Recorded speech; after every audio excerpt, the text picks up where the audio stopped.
அனைவருக்கும் வணக்கம். உங்கள் கிருஷப் அகாடமிலேருந்து வினிதா. இந்த வீடியோவில் பாருங்கள், நம்ம டிசம்பர் 9லேருந்து 14 வரைக்கும் இருக்கக்கூடிய கரண்ட் அஃபேர்ஸை ஃபுல்லாக பார்க்க போகிறோம்.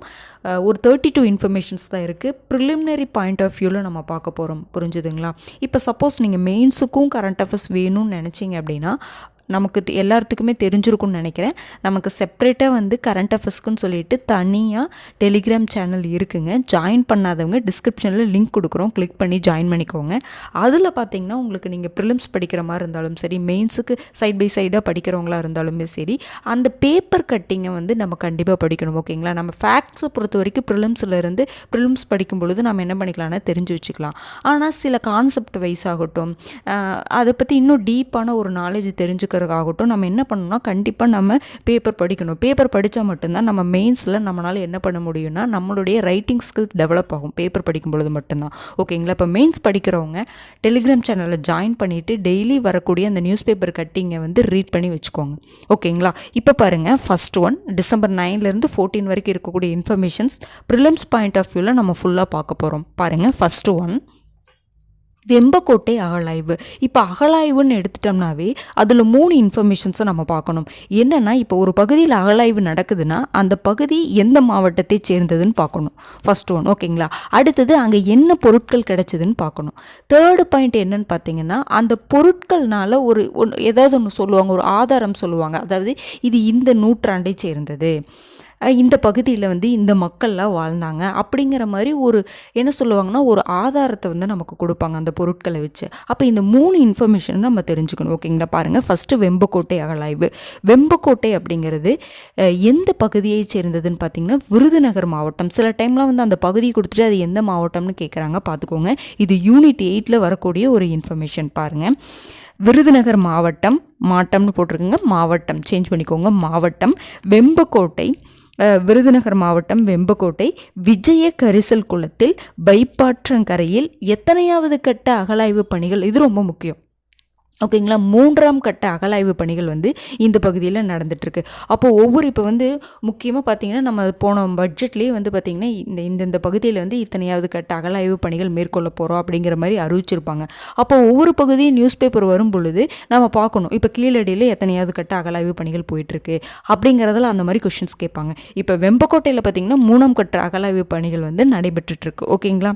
அடுத்தது பார்த்திங்கன்னா இப்போ என்ன கிடைச்சது அப்படின்னா நிறைய பொருட்கள் நமக்கு கிடைச்சிருக்கும். முக்கியமாக என்னன்னு பார்த்தீங்கன்னா ஏராளமான மண்பாண்ட ஓடுகள் வந்து அங்கே கிடைச்சதுன்னு சொல்கிறாங்க. இப்போது நிறைய கிடைச்சிருக்குங்க. ஒரு யூனிக்கான ஒரு இன்ஃபர்மேஷன் வேணும்ல. நிறைய மண்பாண்ட ஓடுகள் 1-2 கிடைச்ச பரவாயில்ல, ஏராளமான மண்பாண்ட ஓடுகள் வந்து கிடைச்சிருக்கு. அப்போ இந்த கிடைச்சது மூலமாக என்ன சொல்கிறாங்கன்னா இப்பகுதியில் தொழிற்கூடங்கள் இருந்ததற்கான சான்றுகள் இதெல்லாம் அப்படிங்கிற மாதிரி சொல்கிறாங்க. புரிஞ்சுதுங்களா? அந்த மட்பாண்டங்கள் பார்த்தீங்கன்னா கருப்பு மற்றும் சிவப்பு நிறத்தில் இருந்ததாக சொல்கிறாங்க. ஓகேங்களா? விருதுநகர் மாவட்டம் எத்தனையாவது கட்ட அகழாய்வு? 3ஆம் கட்ட அகழாய்வு. அங்கே என்ன கிடைச்சிச்சு? ஏராளமான மண்பாண்ட ஓட்டுகள் கிடைச்சது. இதன் மூலமாக அங்கே அதிகமாக தொழிற்கூடங்கள் இருந்தது தெரிய வருது. புரிஞ்சுதுங்களா? அவ்வளோதான், இந்த 3 இன்ஃபர்மேஷன்ஸ் தான். அடுத்தது பாருங்கள், தமிழக அரசு வந்து ஒரு உதவி எண்ணை வந்து அறிவிச்சிருக்காங்க. அது எதற்காகன்னு பார்த்தீங்கன்னா மகளிர் வாழ்வாதார நலத்திட்டங்களை தெரிந்து கொள்வதற்காக அறிவிச்சிருக்காங்க. அதாவது மகளிருக்காக நிறைய திட்டங்கள் இருக்கும். அந்த திட்டங்கள் நமக்கு எல்லாமே தெரியுமா? தெரியாது. எல்லாத்துக்குமே வந்து எல்லாமே கண்டிப்பாக தெரியாது இல்லைங்களா? நிறைய ஸ்கீம்ஸ் ஆகட்டும், இது மட்டும் இல்லை, திட்டங்கள் ஆகட்டும், நிறைய விஷயங்கள் கவர்மெண்ட் கொண்டு வரக்கூடிய சென்ட்ரல் கவர்மெண்ட் ஸ்கீம்ஸு இல்லை ஸ்டேட் கவர்மெண்ட் ஸ்கீம்ஸு எல்லா மக்களுக்கும் எல்லா பயனாளிகளுக்கும் தெரியுதானா? கண்டிப்பாக தெரிகிறது கிடையாது. அப்போ மகளிர் அவங்களுடைய திட்டங்களை அறிந்து கொள்வதற்காக ஒரு டோல் ஃப்ரீ நம்பர் வந்து கொடுத்துருக்காங்க. அது ஹெல்ப்லைன் நம்பர்னு சொல்லலாம். ஓகேங்களா? ஹெல்ப்லைன் நம்பர் அது என்னன்னு பார்த்தீங்கன்னா 155330. ஞாபகம் வச்சு 155330. மறந்துடாதீங்க, 155330. இந்த நம்பருக்கு நம்ம 9:30லேருந்து 6:30 வரைக்கும் PM வரைக்கும் எந்த டைம் கூப்பிட்டு கூட நம்ம என்ன பண்ணிக்கலாம் அப்படின்னா இதை வந்து விசாரிச்சுக்கலாம் அப்படிங்கிற மாதிரி சொல்கிறாங்க. ஓகேங்களா? ரொம்ப ஒரு முக்கியமான ஒரு ஹெல்ப்லைன் நம்பருங்க. ஏன்னா இப்போ ஹெல்ப்லைன் நம்பர் பற்றிலாம் நிறைய கேட்குறாங்க, பார்த்துக்கோங்க. ஓகேங்களா? அடுத்தது பாருங்கள், இந்த ஹெல்ப்லைன் நம்பர் வந்து நீங்கள் ஸ்டாட்டிக்காக வந்து நம்ம ஸ்கூல் புக்கில் படிக்கிறப்போவும் நல்லா பார்த்து வச்சுக்கோங்க. புரிஞ்சுதுங்களா? அடுத்தது பாருங்கள், மைத்ரி கிளினிக் திட்டம் ரொம்ப ஒரு முக்கியமான திட்டம். இது வந்து இன்னொரு ஸ்டேட்டில், இந்த தெலுங்கானா மாநிலத்தில் 33 மாவட்டங்களும் என்ன பண்ணுறாங்க அப்படின்னா மைத்ரி கிளினிக் அப்படின்னு சொல்லிட்டு ஒன்று ஆரம்பிக்க போகிறாங்க. இது என்னன்னு பார்த்தீங்கன்னா திருநர்களுக்கான சிறப்பு ஆரம்ப சுகாதார நிலையங்கள். அதிகமாக பார்த்திங்கன்னா திருநங்கைகளுக்கெல்லாம் வந்து அதிகமாக ஸ்கீம்ஸு நம்ம சவுத் இந்தியா இருக்குது பார்த்திங்களா, தெலுங்கானா, கேரளாவில் நிறைய ஸ்கீம்ஸ் அவங்களுக்காக கொண்டு வந்திருக்காங்க நம்ம தமிழ்நாடு கவர்மெண்ட்டு. அப்போ சவுத் இந்தியாவில் அவங்களுக்கு அதிகமாக இம்பார்ட்டன்ஸ் கொடுப்பாங்க. இப்போ அதில் ஒரு முன்னெடுப்பு தான் பார்த்திங்கன்னா தெலுங்கானா என்ன பண்ணியிருக்காங்கன்னா தன்னுடைய 33 மாவட்டங்களிலும் திருநர்களுக்கான சிறப்பு ஆரம்ப சுகாதார நிலையங்கள் அமைக்க போகிறாங்க. அதற்கு பேர் தான் என்னதுங்க, மைத்ரி கிளினிக். அப்போ மைத்ரி கிளினிக் யாருக்கானது, அந்த மாதிரி இன்ஃபர்மேஷன், அந்த மாதிரி கொஷின்ஸ் நம்மளை கேட்கலாம். ஓகேங்களா. அடுத்தது பாருங்கள், ட்ரோன் எதிர்ப்பு சிறப்பு பிரிவு அப்படின்னு சொல்லிட்டு நம்ம இந்தியா வந்து உருவாக்க போகிறாங்க. ஓகேங்களா. அது எதற்காகனா ட்ரோன் எதிர்ப்பு சிறப்பு பிரிவுனா எல்லைகளை பாதுகாப்பதற்காக ஒரு பிரிவு. ட்ரோன் என்னதுங்க, ஆளில்லா விமானம். இப்போ ஏதோ ஒரு கண்ட்ரியிலேருந்து ட்ரோன் வருது, அதை எதிர்ப்பதற்காக ஒரு சிறப்பு பிரிவை வந்து என்ன பண்ண போகிறாங்கன்னா நம்ம இந்தியா வந்து என்ன பண்ண போகிறாங்க, உருவாக்க போகிறாங்க. இது எதற்காகனா ஏன்னா எல்லைகளில் தான் நமக்கு பிரச்சனை, புரிஞ்சுதுங்களா. மற்ற கண்ட்ரீஸ்னால எல்லைகளில் நமக்கு நிறைய பாதிப்பு ஏற்படுது. அப்போ சைனாவாகட்டும், பாகிஸ்தான் ஆகட்டும், அவங்க எல்லையில் தான். அப்போ அந்த எல்லையை பாதுகாப்பதற்காக அங்கே ஒரு ட்ரோன் ஏன்னா ஆளில்லா விமானங்கள் பார்த்திங்கன்னா நிறைய, இப்போ நீங்கள் ரீசெண்டாக நியூஸில் பார்த்துட்ருக்கலாம், நிறைய கண்ட்ரீஸில் இருந்து ட்ரோன் வந்து நம்ம வந்து கண்காணிச்சிட்ருக்கு அப்படிங்கிற மாதிரிலாம் நீங்கள் பார்த்துட்ருக்கலாம். அப்போ அதை எதிர்ப்பதற்கான ஒரு சிறப்பு பிரிவு வந்து உருவாக்க போகிறதா சொல்லியிருக்காங்க. அடுத்தது இன்னொன்று நியூஸில் வந்து மென்ஷன் பண்ணியிருப்பாங்கன்னா ஒரு திட்டத்தை பற்றி மென்ஷன் பண்ணியிருப்பாங்க. அது என்ன திட்டம்னா துடிப்பான கிராமங்கள் திட்டம். திட்டங்களை பொறுத்த வரைக்கும் இப்போ ரீசெண்டாக இன்ட்ரடியூஸ் பண்ணதாக இருந்தாலும் சரி, இல்லை முன்னாடியே இன்ட்ரடியூஸ் பண்ணாலும் சரி, அதை நம்ம நியூஸ் பேப்பரில் வரும்பொழுது அதை பார்த்து வச்சுக்கணும். பாருங்கள், துடிப்பான கிராமங்கள் திட்டம் அப்படின்னா என்னென்னா, நாட்டின் வடக்கு எல்லையோர பகுதிகளில் வசிக்கும் மக்களை தேசிய நீரோட்டத்துக்குள் கொண்டு வர, எல்லை பாதுகாப்பை மேம்படுத்தவும், தொலைதூர எல்லை பகுதிகளில் வசிக்கும் மக்களின் வாழ்க்கை தரத்தை உயர்த்தவும். இது சிம்பிளாக சொல்லணும்னா எல்லை பாதுகாப்பை மேம்படுத்துவதற்காக கொண்டு வரப்பட்ட திட்டம் தான் என்னதுங்க, துடிப்பான கிராமங்கள் திட்டம். எல்லை பகுதியில் இருக்கக்கூடிய மக்கள் நிறைய பிரச்சனைகளை ஃபேஸ் பண்ணுவாங்க, புரிஞ்சுதுங்களா. அப்போ அந்த எல்லை பகுதியில் இருக்கக்கூடிய மக்களை, அவங்களுடைய வாழ்வாதாரத்தை, அந்த பகுதிகளை மேம்படுத்துவதற்கான ஒரு திட்டம் தான் துடிப்பான கிராமங்கள் திட்டம். ஓகேங்களா. இப்போ தற்போது சோதனை முறையில் 3000 கிராமங்களில் இத்திட்டம் அமல்படுத்தப்பட்டு வருகிறது. இத்திட்டம் சோதனை முறையில் இப்போ என்ன பண்ணியிருக்காங்க, 3000 கிராமங்களில் அமல்படுத்தியிருக்காங்க. என்ன ட்ரோன் எதிர்ப்பு சிறப்பு பிரிவுன்னு எதுக்குங்க, எல்லைகளை பாதுகாப்பதற்காக. இன்னொன்று பார்த்தீங்கன்னா துடிப்பான கிராமங்கள் திட்டம் அப்படிங்கிறது எல்லை பாதுகாப்பை மேம்படுத்துவதற்காக கொண்டு வரப்பட்ட திட்டம். அவ்வளோதான். ஓகேங்களா. அடுத்தது பாருங்கள், இது ரொம்ப ஒரு முக்கியமான திட்டங்க. எல்ஐசியின் பீமா சகி திட்டம், பெண்களுக்கான ஒரு திட்டம். இது எல்ஐசியுடையது. இந்த திட்டத்தை வந்து பிரதமர் நரேந்திர மோடி அவர்கள் ஹரியானாவின் பானிபட் நகரில் ஸ்டார்ட் பண்ணுறாங்க. இப்போ சில திட்டங்கள்லாம் கொஷின்ஸ் இப்படி கேட்குறாங்க, எப்படின்னா இந்த திட்டம் எங்கே தொடங்கப்பட்டுச்சு அப்படிங்கிற மாதிரிலாம் கேட்குறாங்க, புரிஞ்சுதுங்களா. எங்கன்னா பிரதமர் நரேந்திர மோடி அவர்கள் ஹரியானாவில் பானிபட் நகரில் ஸ்டார்ட் பண்ணி வைக்கிறாரு. அங்கே மட்டும்தான் இந்த திட்டம் அப்படிங்கிறது இல்லைங்க, அங்கே ஸ்டார்ட் பண்ணி வைக்கிறாங்க, புரிஞ்சுதுங்களா. அப்போ இந்த திட்டம் என்ன, எதற்கானதுன்னு பாருங்கள். இத்திட்டத்தின்படி முதல் கட்டமாக 35,000 பெண்களும், அடுத்த கட்டமாக 50,000 பெண்களும் எல்ஐசி முகவர்களாக தேர்வு செய்யப்பட உள்ளன. அப்போ இந்த திட்டத்தில் என்னங்க, பெண்களுக்கு ஒரு வேலை வாய்ப்பு, அவ்வளோதான். ஃபஸ்ட்டு 35,000 பெண்களும், அதுக்கப்புறம் 50,000 பெண்களும் என்ன பண்ணுவாங்கன்னா ஒரு எல்ஐசி ஏஜெண்ட்டாக, எல்ஐசி முகவர்களாக தேர்வு செய்யப்படுவாங்க. அப்போ இதற்கு தகுதி என்னன்னு பார்த்தீங்கன்னா, வயது தகுதினா 18 to 50 வயது.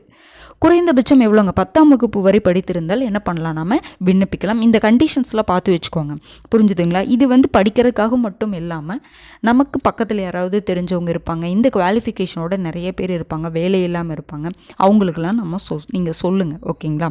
பாருங்கள், இதில் பாருங்கள் யாருக்கு முன்னுரிமை கொடுக்குறாங்கன்னு பாருங்கள். இது ரொம்ப முக்கியமான ஒரு பாயிண்ட்டுங்க. கிராமப்புற பெண்களுக்கு முன்னுரிமை இதன் மூலமாக கொடுக்குறாங்க.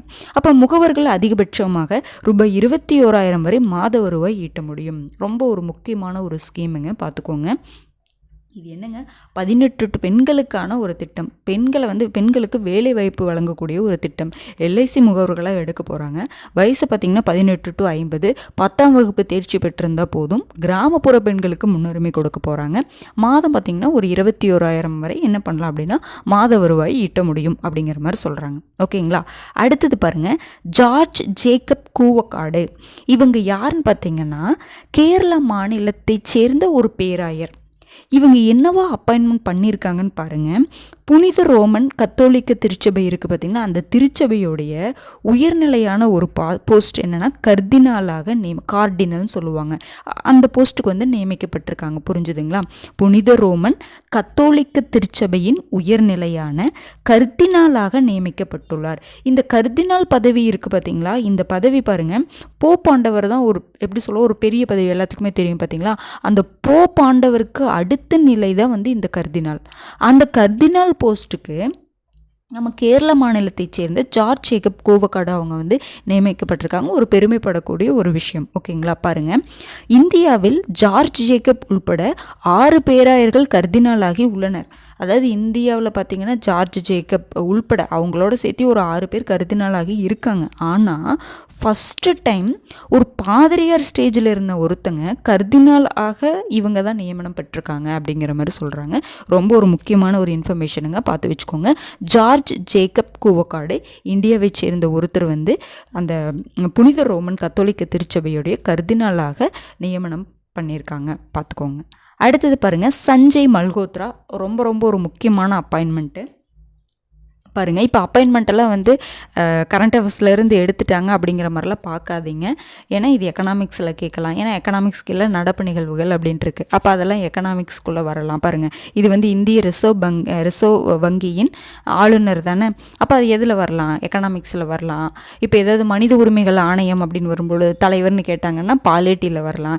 எப்படி வேணாலும் அதை கொண்டு வந்துடலாம். ஓகேங்களா? பாருங்கள், சஞ்சய் மல்ஹோத்ரா இவர் யார், என்னவா அப்பாயின்மெண்ட் பண்ணியிருக்காங்கன்னா, இந்திய ரிசர்வ் வங்கியின் RBIயுடைய 26வது ஆளுநராக நியமிக்கப்பட்டுள்ளார். இவர் முன்னாடி என்னவா இருந்தார்னா வருவாய்த்துறை செயலராக இருந்திருக்காரு. இப்போ 26வது ஆளுநராக இவர் சஞ்சய் மல்ஹோத்ரா. அப்போ இதற்கு முன்னாடி யார் இருந்தாங்க அப்படின்னா சக்தி காந்ததாஸ். இதை அடிக்கடி வந்து நீங்கள் நியூஸில் பார்த்துட்டே இருந்திருப்பீங்க. 25வது யாருங்க? சக்தி காந்ததாஸ். 26வது ஆளுநராக சஞ்சய் மல்ஹோத்ரா நியமிக்கப்பட்டிருக்காங்க, RBIயுடைய ஆளுநர். ஓகேங்களா? அடுத்தது பாருங்கள், டங்ஸ்டன் சுரங்கம். இது வந்து ஒரு பெரிய இஷ்யூவாக போயிட்டுருக்கு. ஓகேங்களா?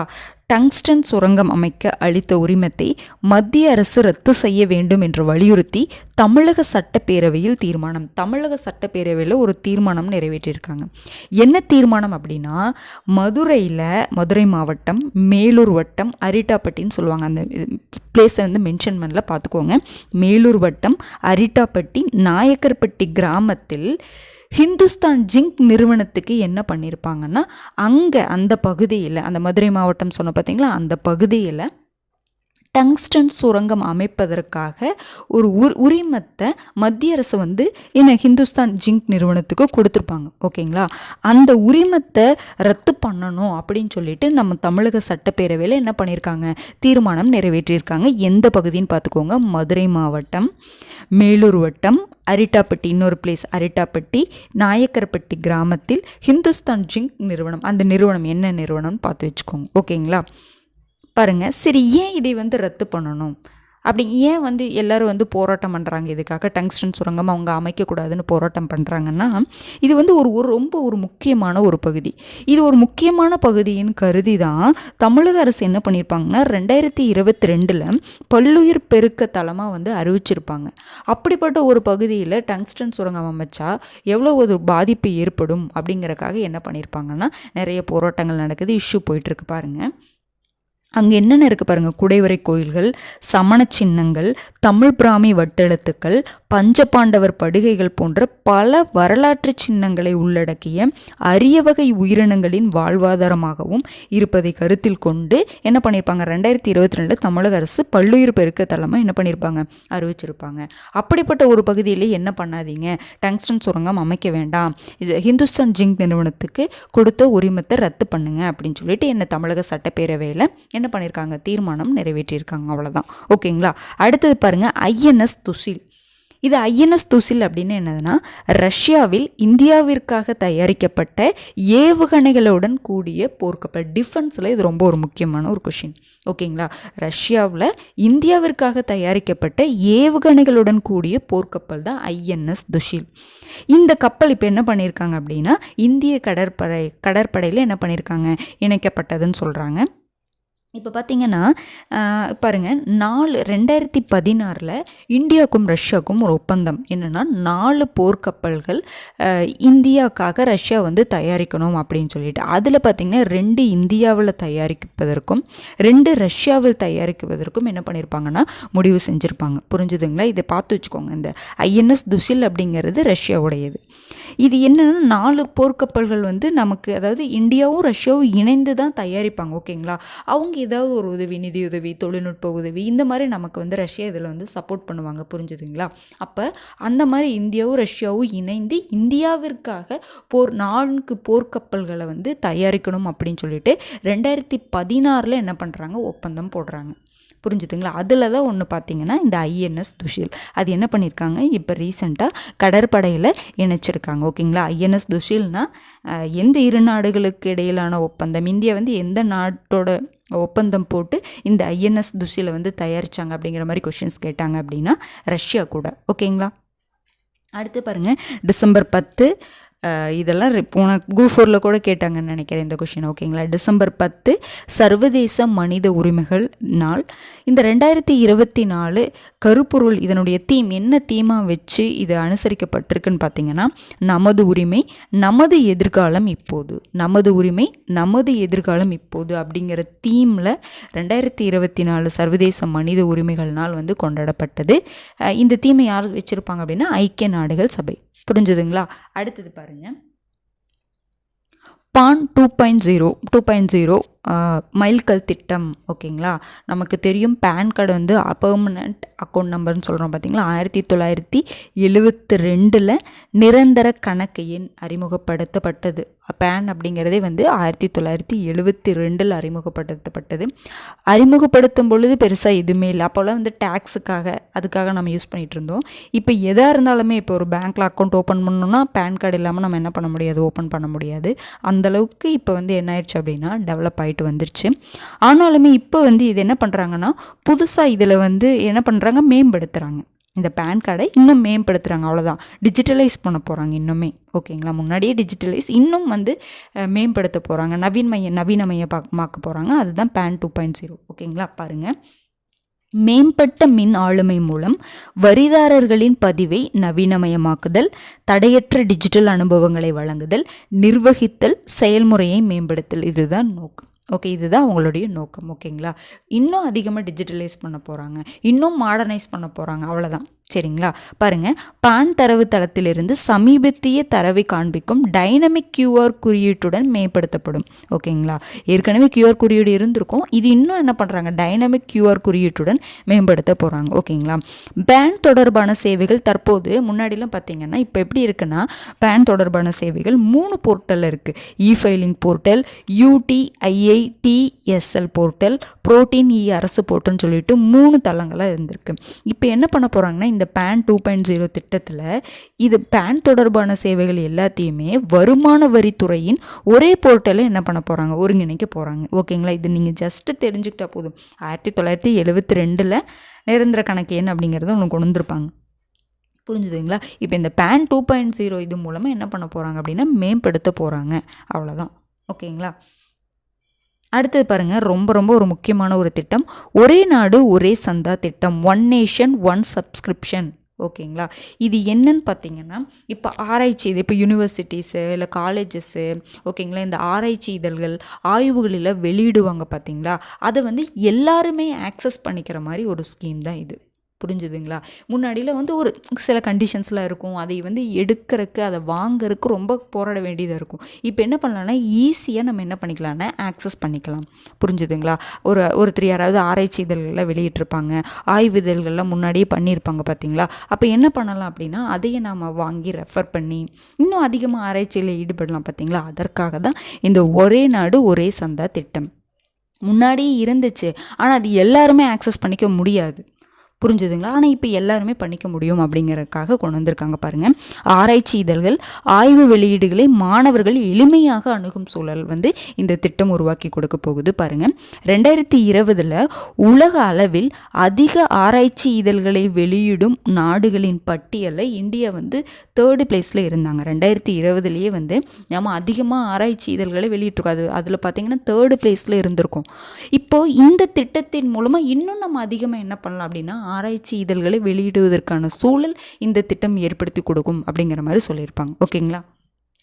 பாருங்கள், இப்போ எப்படி இருக்குது பாருங்கள். தற்போது மத்திய மாநில அமைச்சகங்களின் கட்டுப்பாட்டின் கீழ் உள்ள வெவ்வேறு நூலக கூட்டமைப்புகள் மூலமே உயர்கல்வி நிறுவனங்கள் ஆராய்ச்சி இதழ்களை பெற்று வருகின்றன. இப்போ என்னதுன்னா மத்திய மாநில அமைச்சர்கள் கட்டுப்பாட்டில் இருக்கக்கூடிய வெவ்வேறு நூலக கூட்டமைப்புகள் மூலம்தான் நம்ம என்ன பண்ண முடியும்னா இதை வந்து நம்ம ஆராய்ச்சி இதழ்களை வாங்கிட்டு இருக்காங்க, பெற்று வருகிற இந்த உயர்கல்வி நிறுவனங்களை என்ன பண்ணிட்டு இருக்காங்க, வெவ்வேறு நூலக கூட்டமைப்புகள் மூலமாக தான் பெற்றுட்ருக்காங்க. ஓகேங்களா? ஆங்காங்கே தனித்திருக்கும் ஆய்வு இதழ்களை ஒருங்கிணைக்கும் தளமாக ஒரே நாடு ஒரே சந்தா திட்டம் இருக்குது அப்படிங்கிற மாதிரி சொல்கிறாங்க. அதுவும் நூலக கூட்டமைப்பில் இருந்து தான் நம்ம பெறுறோம். அதுவும் பார்த்திங்கன்னா செப்பரேட்டாக வெவ்வேறு தனித்தனியாக அங்கங்கே என்ன இருக்குது அப்படின்னா தனித்தனியாக இருக்குது. இப்படி தனித்தனியாக இருக்கக்கூடிய இந்த ஆய்வு இதழ்களை ஒருங்கிணைக்கும் தளம் தான் எதுன்னு பார்த்தீங்கன்னா இந்த ஒரே நாடு ஒரே சந்தா திட்டம் இருக்குன்னு சொல்கிறாங்க. ஓகேங்களா? எப்போ இருந்து அமல்படுத்த போகிறாங்கன்னா 2025 ஜனவரி மாதம் முதல் என்ன பண்ண போகிறாங்கன்னா அதாவது அமல்படுத்த போகிறாங்க. 3 ஆண்டுகளுக்கு அமல்படுத்த போகிறதா சொல்கிறாங்க. 2025, 26, 27 அப்படிங்கிற மாதிரி சொல்கிறாங்க. இதற்காகவே வந்து எவ்வளோ 6000 கோடி வந்து ஒதுக்கியிருக்காங்க அப்படிங்கிற மாதிரி சொல்கிறாங்க. ஏன் இந்த அமௌண்ட்டை நம்ம பார்த்துக்கணும் அப்படின்னா ஏன்னா இதுவே ஒரு இஷ்யூ ஆச்சு. ஏன் இதற்காக நம்ம இவ்வளோ தொகை ஒதுக்கணுமா அப்படிங்கிற மாதிரி நிறைய எதிர்வாதங்கள்லாம் வைக்கப்பட்டது. அதனால் இந்த அமௌண்ட்டையும் பார்த்து வச்சுக்கோங்க. ஓகேங்களா? பாருங்கள், இத்திட்டத்தின் வலைதளம் பல்கலைக்கழக மானிய குழுவின் கீழ் உள்ள தன்னாட்சி அமைப்பான தகவல் நூலக வலைப்பின்னல் மூலம் நிர்வகிக்கப்படுகிறது. அப்போ இந்த திட்டத்துடைய வலைதளம் எதன் மூலம் நிர்வகிக்கப்படுகிறதுன்னு பார்த்துக்கோங்க, இன்ஃப்ளிப்நெட் அப்படின்னு சொல்லிட்டு. ஓகேங்களா? அந்த நூலக வலைப்பின்னல் மூலம் நிர்வகிக்கப்படுகிறது அப்படிங்கிற மாதிரி சொல்கிறாங்க. பாருங்கள், மத்திய அரசின் உயர்கல்வித்துறையின் கீழ் உள்ள பல்கலைக்கழகங்கள், கல்லூரிகள், கல்வி நிறுவனங்கள், ஆராய்ச்சி நிறுவனங்கள் இது எல்லாமே என்ன பண்ணலான்னா இந்த தளத்தை பயன்படுத்தி கொள்ளலாம்னு சொல்கிறாங்க. புரிஞ்சுதுங்களா? பாருங்கள், அடுத்தது சர்வதேச அளவில் பிரபலமாக உள்ள ஆராய்ச்சி இதழ்களை மாணவர்கள், ஆராய்ச்சியாளர்கள் இலவசமாக படிக்கலாம்னு சொல்கிறாங்க. புரிஞ்சுதுங்களா? இது ரொம்ப மற்றதெல்லாம் சும்மா ஜென்ரலாக ரீட் பண்ணிவிட்டு இது என்னென்னா ஆராய்ச்சி இதழ்களை எளிதில் அணுகக்கூடிய ஒரு சூழலை ஏற்படுத்தி தரக்கூடிய ஒரு திட்டம். அவ்வளோதான். 2025 ஜனவரியிலேருந்து என்ன பண்ண போகிறாங்கன்னா அமல்படுத்த போகிறாங்க. ஓகேங்களா? இதற்காக 6000 கோடி வரை ஒதுக்கியிருக்காங்க. இதை வந்து நிர்வகிக்கக்கூடிய அந்த வலைப்பின்னல் பேர் பார்த்திங்கன்னா இன்ஃப்ளிப்நெட். அவ்வளோதான். புரிஞ்சுதுங்களா? அடுத்து பாருங்கள், SM கிருஷ்ணா அவர் வந்து சமீபத்தில் இறந்திருப்பார். அவர் யாருன்னு பார்த்தீங்கன்னா கர்நாடக மாநில முன்னாள் முதல்வர். 1999 2004 வரைக்கும் கர்நாடக மாநிலத்துடைய முதல்வராக பதவி வகிச்சிருப்பார். அதுபோக இவர் முன்னாள் மத்திய அமைச்சராகவும் இருந்திருக்காங்கன்னு சொல்கிறாங்க. ஓகேங்களா? SM கிருஷ்ணா பார்த்துக்கோங்க. அடுத்தது பாருங்கள், I4C இணையதளம். இதுக்கு எக்ஸ்பென்ஷன் பாருங்கள், இந்திய சைபர் கிரைம் ஒருங்கிணைப்பு மையம். ஓகேங்களா? I4C எக்ஸ்பென்ஷனை கூட கேட்கலாம். பாருங்கள், இந்தியன் அந்த 4C இருக்குது பார்த்தீங்களா, 4C. அந்த 4C இது என்னென்னு பாருங்கள், சைபர் கிரைம் கோஆர்டினேஷன் சென்டர். அதுதான் I4C அப்படின்னு சொல்கிறாங்க. புரிஞ்சுதுங்களா? இந்தியன். ஏன்னா அதை கொடுத்துட்டு அந்த 4C I4Cயில் அந்த 4C எதை டினோட் பண்ணுது அப்படிங்கிற மாதிரி கேட்கலாம். புரிஞ்சுதுங்களா? Cyber crime coordination centre. பாருங்கள், இது எதற்காக அப்படின்னா சைபர் விஷமைகள் குறித்த தகவல்களை பொதுமக்கள் பார்வையிட்டு அவர்களால் தாங்கள் பாதிக்கப்பட்டிருப்பதாக உணர்ந்தால் அவர்கள் குறித்த புகார்களை அதே தளத்தில் பதிவு செய்யலாம். இந்த தளத்தில் நம்ம என்ன பண்ணலாம் அப்படின்னா இப்போல்லாம் சைபர் கிரைம் வந்து அதிகமாக நடந்துகிட்ருக்கு. இப்போ டிஜிட்டல் அரெஸ்ட் எத்தனையும். ஓகேங்களா? இந்த எல்லாமே டிஜிட்டலைஸ்ட் ஆனதுக்கப்புறம் ஓகேங்களா இந்த டிஜிட்டல் க்ரைம் அப்படிங்கிறது நிறைய நடந்துகிட்ருக்கு. அதில் நம்ம யாராவது பாதிக்கப்பட்டிருக்கோம் அப்படின்னா நம்ம என்ன பண்ணலாம்னா இந்த தளத்தில் நம்ம என்ன பண்ணலாம் அப்படின்னா கம்ப்ளைண்ட்டை பதிவு பண்ணலாம் அப்படிங்கிற மாதிரி சொல்கிறாங்க. புரிஞ்சுதுங்களா? பார்த்துக்கோங்க, Indian cyber crime coordination centre. அடுத்தது பாருங்கள், ரொம்ப ரொம்ப ஒரு முக்கியமானதுங்க, தமிழ் இலக்கிய மறுமலர்ச்சி நாள். இது இப்போ தான் ரீசண்டாக அறிவிச்சிருப்பாங்க. தமிழ் இலக்கிய மறுமலர்ச்சினால் என்னென்னா ஏடிஎம்கே வந்து இந்த கூட்டத்தொடரில் இப்போ ரீசெண்டாக தமிழக சட்ட கூட்டத்தொடர் நடந்திருக்கும். அப்போ என்ன பண்ணியிருப்பாங்க அப்படின்னா தமிழ் தாத்தா ஊவே சாமிநாதையருடைய பிறந்த தினமான பிப்ரவரி 19 என்ன பண்ணுங்க அப்படின்னா தமிழ் இலக்கிய மறுமலர்ச்சினால் வந்து அறிவிக்கணும் அப்படின்னு சொல்லிட்டு கோரிக்கை வச்சுருப்பாங்க. உடனே வந்து ஸ்டாலின் அவர்கள் என்ன பண்ணியிருப்பாங்க அப்படின்னா அப்போவே வந்து அறிவிச்சிருப்பாங்க, இனி பிப்ரவரி 19 தமிழ் தாத்தா ஊவே சாமிநாதையர் பிறந்த தினமான பிப்ரவரி 19 தமிழ் இலக்கிய மறுமலர்ச்சி நாளாக கொண்டாடப்படும் அப்படின்னு சொல்லிட்டு உடனே அறிவிச்சிருப்பாங்க. ஓகேங்களா, பாருங்கள். தமிழ் தாத்தா ஊவேசாவை பற்றி நம்ம தமிழ் நீங்கள் படிச்சிருப்பீங்க. இதில் ஒரு ஜென்ரலான ஒரு இன்ஃபர்மேஷன் மட்டும் பார்க்கலாம் பாருங்கள். தமிழ் மொழியில் பண்டைய இலக்கியங்கள் சார்ந்த 3000க்கும் மேற்பட்ட ஓலைச்சுவடிகளை அலைந்து திரிந்து கண்டுபிடித்தவர். ஓலைச்சுவடிகளில் உள்ள விஷயங்களை 90க்கும் மேற்பட்ட புத்தகங்களாக பதிப்பித்தவர். இதுதான் இவருடைய முக்கிய. ஏன் தமிழ் தாத்தான்னு இவரை சொல்கிறோம்? ஏன்னா ஓலைச்சுவடிகளில் இருந்து நமக்கு புத்தகமாக பதிப்பித்து கொடுத்தது நிறையா புத்தகங்கள். ஓகேங்களா, நிறைய விஷயங்களை நமக்கு புத்தகங்களாக பதிப்பித்து கொடுத்தது யார் தான்? ஊவேசா அவர்கள் தான். ஓகேங்களா, அதனால தான் அவர் வந்து நம்ம தமிழ் தாத்தான்னு சொல்லியிருப்போம். அது வந்து உடனே ஓலைச்சுவடியில் அலைந்து திரிந்து தான் என்ன பண்ணியிருப்பாருன்னா தேடி அதை நமக்கு என்ன பண்ணியிருப்பார், தொகுத்து கொடுத்துருப்பார். ஏன்னா ஓலைச்சுவடியில் இருக்கக்கூடிய இது புரியாது இல்லைங்களா, நம்ம படிச்சிருப்போம். அதில் வந்து புள்ளி வைத்து எழுத்துக்கள் இருக்காது, பத்தி பிரித்தல் இருக்காது, இப்படிங்கிற மாதிரி நம்ம நிறைய படிச்சிருப்போம் இல்லைங்க. ஏன்னா லைனாக இருக்கும். ஓகேங்களா, அப்போ அது எல்லாம் வந்து புரிஞ்சுக்கிட்டு ஒரு நல்ல இதாக நமக்கு என்ன பண்ணியிருப்பாருனா ஒரு புத்தகமாக நமக்கு வந்து பதிப்பித்து, ஒரு புத்தகம் இல்லை நிறைய புத்தகங்கள் நமக்கு வந்து பதிப்பித்து கொடுத்துருப்பாரு. அவருடைய பணியை பாராட்டி தான் அவர் வந்து தமிழ் தாத்தான்னு சொல்லியிருப்பாங்க.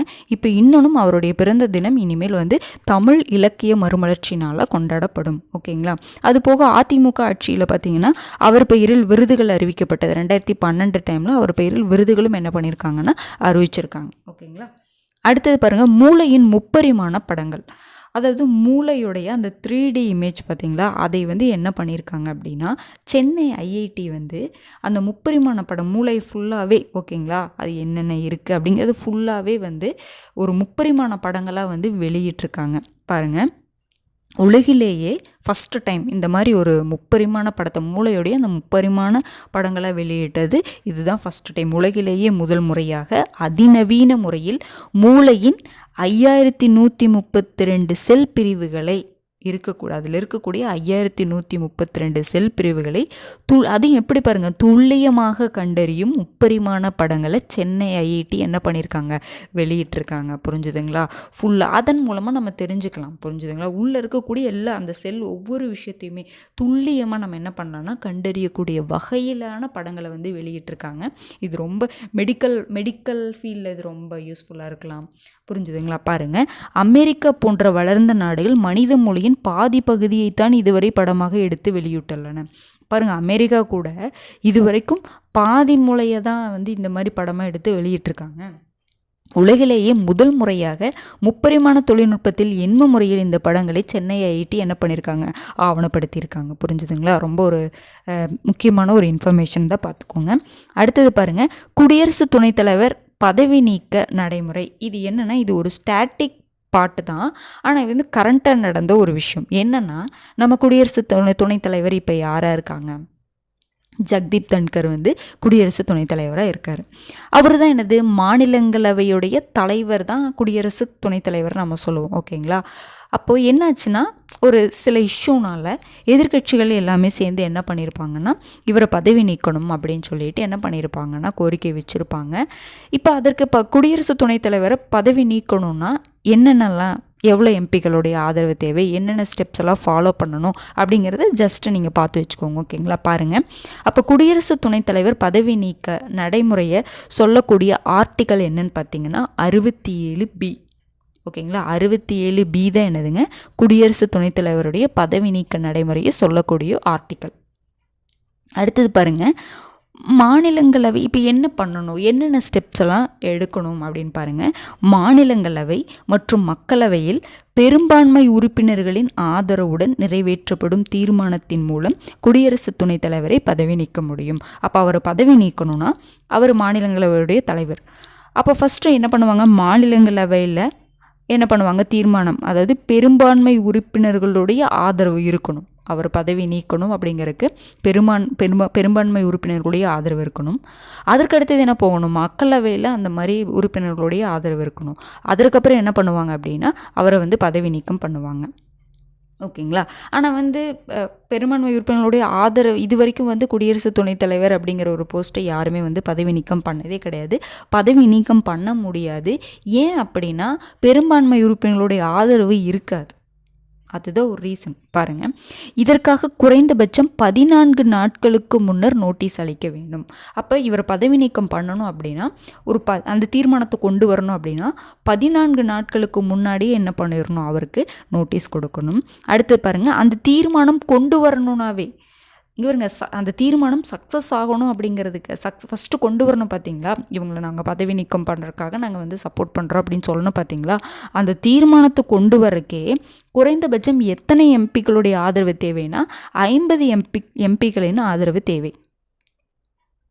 புரிஞ்சுதுங்களா. பாருங்கள், கடந்த 1954, 1966, 1987 ஆகிய ஆண்டுகளில் அப்போதைய மக்களவைத் தலைவர்களுக்கு எதிராக பதவி நீக்க தீர்மானங்கள் கொண்டு வரப்பட்டன.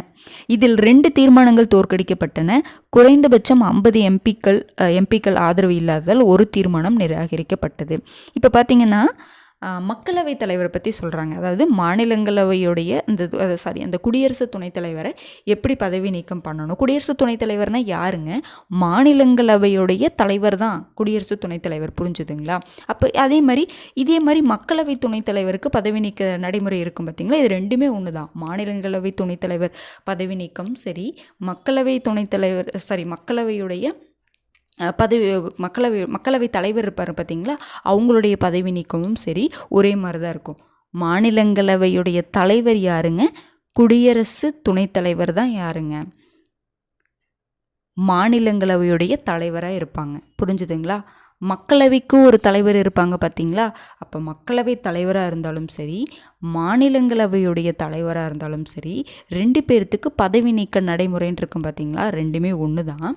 பாருங்கள், இப்போது 1954, 1966, 1987 இந்த 3 வருஷத்தில் மக்களவை தலைவர்களுக்கு எதிராக பதவி நீக்க தீர்மானம் கொண்டு வந்தாங்க. புரிஞ்சுதுங்களா. அதில் 2 தீர்மானங்கள் தோற்கடிக்கப்பட்டுருச்சு. அதாவது ஃபஸ்ட்டு என்னென்னா 50 எம்பிக்கள் சப்போர்ட் பண்ணோம் பார்த்தீங்களா, 50 எம்பிக்கள் சப்போர்ட் பண்ணாங்க. அதுக்கப்புறம் என்ன பண்ணணும், 2 அவையிலையுமே என்ன பண்ணணும், பெரும்பான்மை உறுப்பினர்கள் ஆதரவோடு என்ன பண்ணணும், அந்த தீர்மானம் நிறைவேற்றப்படணும். பார்த்தீங்களா, பெரும்பான்மை உறுப்பினர்கள் ஆதரவு இல்லாததால் அந்த பதவி நீக்கம் தீர்மானம் என்னாச்சு, தோற்கடிக்கப்பட்டதுன்னு சொல்கிறாங்க. ரெண்டு மக்களவை தலைவருக்கு. இன்னொரு மக்களவைத் தலைவருக்கு என்னாச்சுன்னா, குறைந்தபட்சம் 50 எம்பிக்கள் ஆதரவு இல்லாததால் ஒரு தீர்மானம் நிராகரிக்கவே பட்டுச்சு. ஏன்னா ஃபஸ்ட் எடுத்தோன்னே அந்த தீர்மானத்தை கொண்டு வரணுன்னாவே நமக்கு எவ்வளோ வேணும், 50 எம்பிக்களுடைய சப்போர்ட் வேணுமா. அதுவே தோற்கடிக்கப்பட்டது அதனாலேயே அந்த இது என்னாச்சு, நிராகரிக்கப்பட்டதுன்னு சொல்கிறாங்க. அப்போ இதுவரைக்கும் மாநிலங்களவை தலைவருக்கு எதிராக இதுவரை தீர்மானம் கொண்டு வரப்படவில்லை. மக்களவை தலைவருக்கு கூட கொண்டு வந்திருக்காங்க, 3 டைம் கொண்டு வந்திருப்பாங்க. அது என்னென்ன வருஷன்னு பார்த்து வச்சுக்கோங்க. புரிஞ்சுதுங்களா. ஆனால் அது சக்ஸஸ் ஆகலை. புரிஞ்சுதுங்களா. ஃபஸ்ட்டு 2 பார்த்திங்கன்னா தீர்மானம் பெரும்பான்மை உறுப்பினர்களுடைய ஆதரவு இல்லாமல் தீர்மானம் தோற்கடிக்கப்பட்டுச்சு. இன்னொன்று பார்த்தீங்கன்னா, அந்த ஃபஸ்ட்டு கொண்டு வரும் பொழுதே அந்த 50 எம்பிக்களுடைய சப்போர்ட் வேணும்ல, அப்போவே என்னாச்சு அப்படின்னா சப்போர்ட் இல்லாமல் அந்த தீர்மானம் நிராகரிக்கப்பட்டது. மக்களவைத் தலைவருக்கு கூட 3 டைம் இந்த மாதிரி ப்ராசஸ் நடந்திருக்கு. சக்ஸஸ் ஆகலை அப்படின்னாலும் ப்ராசஸ் நடந்திருக்கு. ஆனால் மாநிலங்களவை தலைவருக்கு இது வரைக்கும் அந்த மாதிரி அந்த தீர்மானம் கொண்டு வரப்படவே இல்லை அப்படிங்கிற மாதிரி சொல்கிறாங்க. புரிஞ்சுதுங்களா. ஓகேங்களா. இது ஒரு ஜஸ்ட்டு பார்த்து வச்சுக்கோங்க. ஏன்னா இந்த மாதிரி கொஷின்ஸில் பாலிட்டி ரிலேட்டடாக வரக்கூடிய கரண்ட் அஃபேர்ஸ், எக்கனாமிக்ஸ் ரிலேட்டடாக வரக்கூடிய கரண்ட் அஃபேர்ஸை கொஞ்சம் நல்லா பார்த்து வச்சுக்கோங்க. அடுத்தது பாருங்கள், வைக்கம் விருது வருஷம் என்ன கொடுப்பாங்கன்னா தமிழக அரசு கொடுத்துட்ருக்காங்க. ஓகேங்களா. வருஷம் கொடுக்க போகிறதா அறிவிச்சிருப்பாங்க. புரிஞ்சுதுங்களா. சட்டப்பேரவையில் தமிழக முதல்வர் அறிவிச்சிருப்பாங்க. வைக்கம் விருது தமிழக அரசு கொடுக்க போகும். இது பார்த்திங்கன்னா இந்த வருஷம் யாருக்கு கொடுத்துருக்காங்கன்னா கர்நாடக எழுத்தாளரான தேவநூரா மகாதேவா. தேவனூர மகாதேவா அவர்களுக்கு வந்து கொடுத்துருக்காங்க. இப்போ தான் வைக்கம் விருதே வந்து கொடுக்க ஸ்டார்ட் பண்ணியிருப்பாங்க, புரிஞ்சுதுங்களா? இப்போ தான் வந்து தமிழக சட்டப்பேரவையில் அறிவிச்சிருப்பாங்க, ஓகேங்களா, கொஞ்ச நாளைக்கு முன்னாடி. அப்போ என்னன்னு பார்த்தீங்கன்னா, பிற மாநிலங்களில் எதற்காக இந்த வைக்கம் விருதை கொடுக்குறாங்கன்னா, பிற மாநிலங்களில் ஒடுக்கப்பட்டவர்களின் நலனுக்காக பாடுபட்டு குறிப்பிடத்தக்க மாற்றத்தை ஏற்படுத்தும் ஆளுமைகள் அல்லது நிறுவனங்களுக்கு ஆண்டுதோறும் வைக்கம் விருது வழங்கப்படும் என்று சட்டப்பேரவையில் முதல்வர் மு.க. ஸ்டாலின் அறிவித்தார்.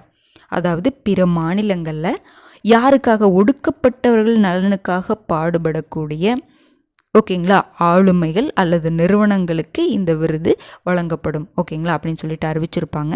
இவர் பார்த்தீங்கன்னா இந்த வருஷம் கர்நாடக எழுத்தாளரான தேவனூர மகாதேவாக்கு அறிவிச்சிருக்காங்க. ரொம்ப ரொம்ப ஒரு முக்கியமான இன்ஃபர்மேஷனுங்க. இவர் ஆல்ரெடி பார்த்தீங்கன்னா பத்மஸ்ரீ, சாகித்ய அகாடமி அவார்டெல்லாம் வாங்கியிருக்காங்க. அடுத்தது பாருங்கள், ஒரு புத்தகத்தை வந்து ரிலீஸ் பண்ணியிருப்பாங்க. சமீபத்தில் பாரதியாருடைய பிறந்தநாள் வந்திருக்கும். கால வரிசையில் பாரதியார் படைப்புகள் அப்படின்னு சொல்லிட்டு ஒரு புத்தகத்தை வந்து ரிலீஸ் பண்ணியிருப்பாங்க. இது யார் எழுதியிருக்காங்கன்னா, பாரதி அறிஞர் என்று சொல்லக்கூடிய சீனி விஸ்வநாதன் அவர்கள் வந்து 23 தொகுதிகளாக வந்து கால வரிசையில் பாரதியார் படைப்புகள் அப்படிங்கிற தலைப்பில் 23 தொகுதிகளாக புக்கை வந்து ரிலீஸ் பண்ணியிருப்பார். யாருங்க?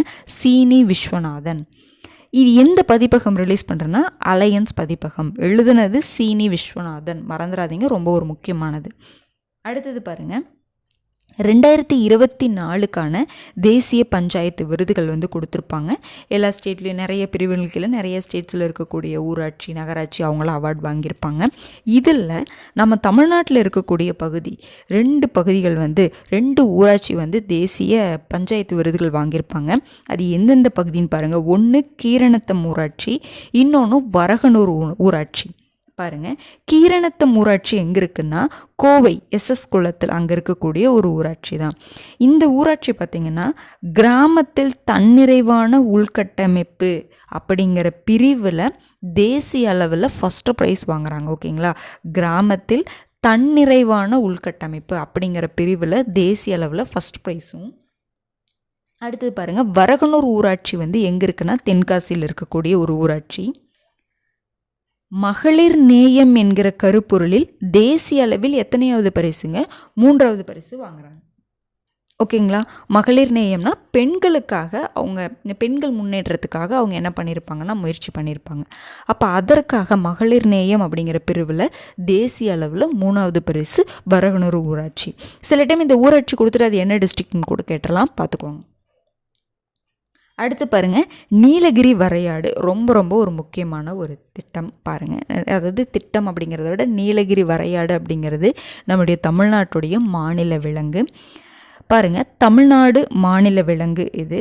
அழிந்து வரும் உயிரினம் அப்படின்னு சொல்லிட்டு இயற்கை பாதுகாப்புக்கான பன்னாட்டு ஒன்றியம் வந்து சொல்லியிருப்பாங்க. இது ஏன்னா இது வர வர வந்து என்ன இருக்கு, அழிஞ்சிட்ருக்கு அப்படின்னு சொல்லிட்டு அழிந்து வரும் உயிரின பட்டியலில் இயற்கை பாதுகாப்புக்கான பன்னாட்டு ஒன்றியம் என்ன பண்ணியிருப்பாங்கன்னா அந்த லிஸ்ட்டில் சேர்த்திருப்பாங்க, ஓகேங்களா. பாருங்கள், அதற்காக இந்த அழிந்து வரும் உயிரினம் அப்படிங்கிறதுக்காகவே நாட்டிலேயே முதல் முறையாக நீலகிரி வரையாடு திட்டத்தை தமிழக அரசு என்ன பண்ணியிருப்பாங்கன்னா கொண்டு வந்திருப்பாங்க, ஓகேங்களா. நீலகிரி வரையாடை பாதுகாப்பதற்காகவே இந்த நீலகிரி வரையாடு திட்டத்தை வந்து கொண்டு வந்திருப்பாங்க. இந்த திட்டத்தின்படி என்ன பண்ணுறாங்கன்னா, ஆண்டுக்கு 2 டைம், 2 முறை ஒருங்கிணைந்த கணக்கெடுப்பு சென்சஸ் எடுக்கிறாங்க. அதுக்கப்புறம் டெலிமெட்ரிக் ரேடியோ காலரிங் பொருத்தி தொடர்ந்து பாதுகாத்தல், ஓகேங்களா. டெலிமெட்ரிக் ரேடியோ காலரிங் வந்து அவங்க அந்த விலங்குடைய வரையாடு உடம்பில் பொருத்தி என்ன பண்ணால் அதை வந்து தொடர்ந்து கண்காணிக்கிறது, அது எங்கெங்கே போகுது, ஓகேங்களா, அதனுடைய வாழ்விடம் எப்படி, அதை வந்து பாதுகாப்பதற்காக, ஓகேங்களா, அதை வந்து பொருத்திட்டுருப்பாங்க. அடுத்தது பார்த்திங்கன்னா, நோய்களை கண்டறிந்து சிகிச்சை அளித்தல். அதன் மூலமாக அதுக்கு என்ன நோய்கள் ஏதாவது இருந்ததுன்னா அதை கண்டறிந்து என்ன பண்ண போகிறாங்கன்னா அதுக்கு சிகிச்சை அளிக்கிறது. அதுதான் வந்து இந்த திட்டத்தின் கீழே இதெல்லாம் பண்ண போகிறதா சொல்லியிருப்பாங்க, புரிஞ்சுதுங்களா. அதுக்கப்புறம் என்ன பண்ணியிருப்பாங்க, அக்டோபர் 7 நீலகிரி வரையாடு தினமாக என்ன பண்ணியிருப்பாங்க அப்படின்னா கொண்டாடணும், அதாவது அனுசரிக்கணும். எதற்காக அப்படின்னா விழிப்புணர்வு, அந்த உயிரினத்தை காப்பாற்றணும், ஓகேங்களா, ஒரு விழிப்புணர்வை ஏற்படுத்தணும் அப்படிங்கிறக்காக நீலகிரி வரையாடு தினம் அக்டோபர் 7 கொண்டாடப்படுகிறது, ஓகேங்களா. சரி, அப்போ இது பார்த்தீங்கன்னா இப்போ ஏன் இதில் வந்து நியூஸ் வந்திருக்குன்னு பார்த்தீங்கன்னா இது ஜஸ்ட்டு தெரிஞ்சுக்கோங்க. ஏன்னா இந்த ரேடியோ காலரிங்கை வந்து அதை பொருத்துறாங்க பார்த்தீங்களா, அப்படி பொருத்தும் பொழுது என்னாச்சு, ஒரு 2-3 நீலகிரி வரையாடுக்கு பொருத்தும் பொழுது ஒன்றும் ஆகலை. ஒரு ஆடுக்கு பொருத்தும் பொழுது என்னாச்சு அப்படின்னா அது இறந்துருச்சு. அதுக்கு காரணம் என்ன சொல்கிறாங்கன்னா, அது வந்து சினையாக இருக்குது, அதனால் இறந்துருக்கு அப்படிங்கிற மாதிரி சொல்லி அந்த நியூஸ் வந்து போட்டிருப்பாங்க. அதனால் இந்த திட்டத்தை பற்றி, அதாவது இந்த நியூஸ் வந்து இதில் கொடுத்துருப்பாங்க, பார்த்துக்கோங்க. நீலகிரி வரையாடு திட்டம், அது கீழே என்னென்னலாம் பண்ணுறாங்கன்னு பாருங்கள். நீலகிரி வரையாடு தினம் எப்போ வந்து நம்ம கொண்டாடிட்டுருக்கோன்னு பாருங்கள். அதே மாதிரி இது எந்த பட்டியலை வந்து வச்சுருக்காங்க, அழிந்து வரும் உயிரின பட்டியலை தான் நீலகிரி வரையாடை வச்சுருக்காங்க. அடுத்தது பாருங்கள், ஒரே நாடு ஒரே தேர்தல் திட்டம் ரொம்ப ரொம்ப ஒரு முக்கியமான திட்டங்க. ஒரு சிம்பிளாக சொல்லணுன்னா என்னன்னு பார்த்தீங்கன்னா, நம்ம மக்களவைக்கும் மாநில சட்டமன்றங்களுக்கும் எலெக்ஷன் எப்படி தான் தனித்தனியாக நடந்துகிட்ருக்கு இல்லைங்களா, ஒரே டைமில் ஒரே பீரியடில் மக்களவைக்கும் மாநில சட்டமன்றங்களுக்கும் எலெக்ஷனை வந்து முடிக்கணும் அப்படிங்கிறத இந்த திட்டத்துடைய நோக்கமே. இதில் எக்ஸ்பென்ஸ் செலவு இப்படி ஒரே டைமில் முடிக்கும் பொழுது செலவெல்லாம் வந்து கம்மியாகும் அப்படிங்கிற ஒரு நோக்கத்தோடு வந்து இது கொண்டு வரதா சொல்லியிருக்காங்க. பார்க்கலாம் பாருங்கள். வரைவு மசோதா, அதாவது இந்த ஒரே நாடு ஒரே தேர்தல் திட்டம் தொடர்பான வரைவு மசோதா மற்றும் அத்திட்டத்தை நடைமுறைப்படுத்துவதற்காக அரசமைப்பு சட்டத்தில் திருத்தம் மேற்கொள்வதற்கான சட்ட திருத்த மசோதாக்களுக்கு மத்திய அமைச்சரவை என்ன பண்ணியிருக்காங்கன்னா ஒப்புதல் தெரிவிச்சிருக்காங்க. இப்போ இந்த திட்டத்தை உடனே கொண்டு வர முடியுமா? அது கொண்டு வரணும்னா என்ன பண்ணணும்னா, நம்ம அரசமைப்பில் இருக்கக்கூடிய அந்த சட்டத்தை திருத்தம் பண்ணிட்டு தான் நம்ம என்ன பண்ண முடியும்னா இந்த சட்டத்தையே நம்ம கொண்டு வர முடியும். ஓகேங்களா, இந்த திட்டத்தையே நம்ம கொண்டு வர முடியும்.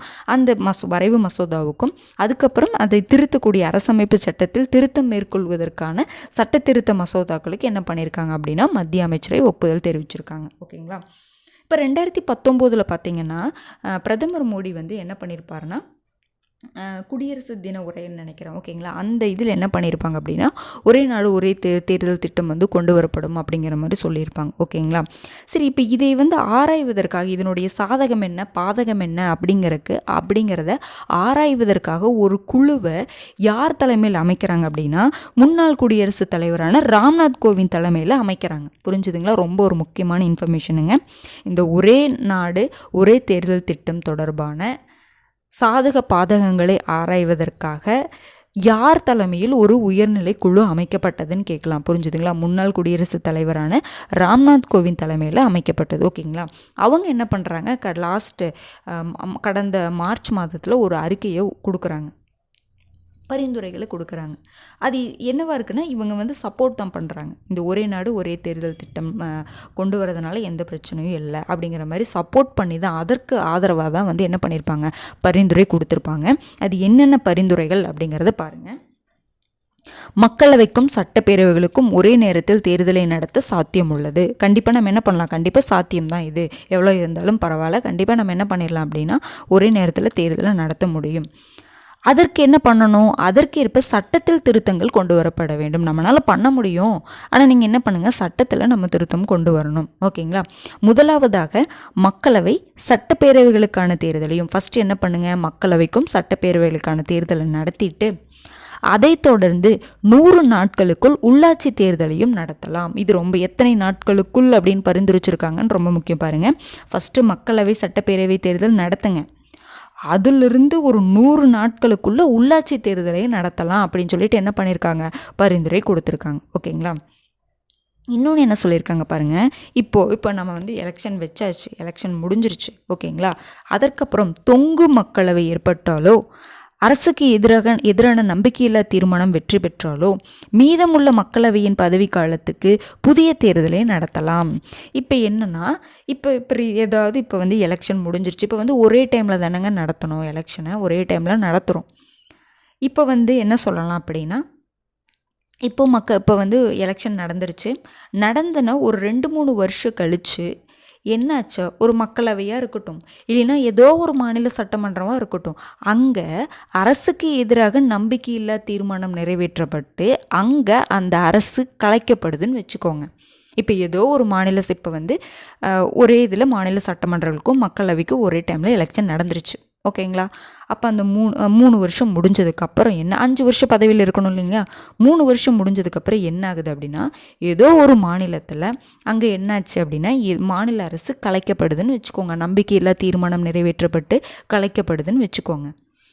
அப்போது என்ன பண்ணணும், அப்போ அதுக்கு அங்கே வந்து ஆட்சி இல்லாமே இருக்க முடியுமா, அப்போ என்ன பண்ணுவாங்கன்னா எலெக்ஷன் வைக்கணும். அப்போ புதுசாக ஒரு எலெக்ஷன் வைங்க. ஆனால் அவங்க எவ்வளோ பீரியட் தான் இருக்க முடியும்? மீதமுள்ள காலத்துக்கு தான் அவங்க ஆட்சியில் இருக்க முடியும். இதுதான் பெரிய இஷ்யூவே.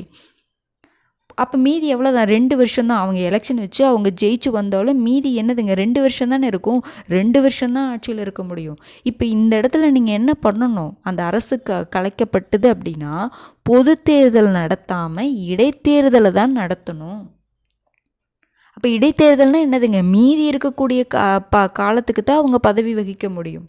அதுக்கப்புறம் அந்த 2 வருஷம் முடிஞ்சதுக்கப்புறம் மறுபடியும் எல்லாத்துக்குமே ஒரே டைமில் எலெக்ஷன் நடக்கும். இது மக்களவைக்குனாலும் இதே கண்டிஷன் தான். ஓகேங்களா? மாநில சட்டமன்றங்களுக்குனாலும் இதே கண்டிஷன் தான் சொல்கிறாங்க. புரிஞ்சுதுங்களா?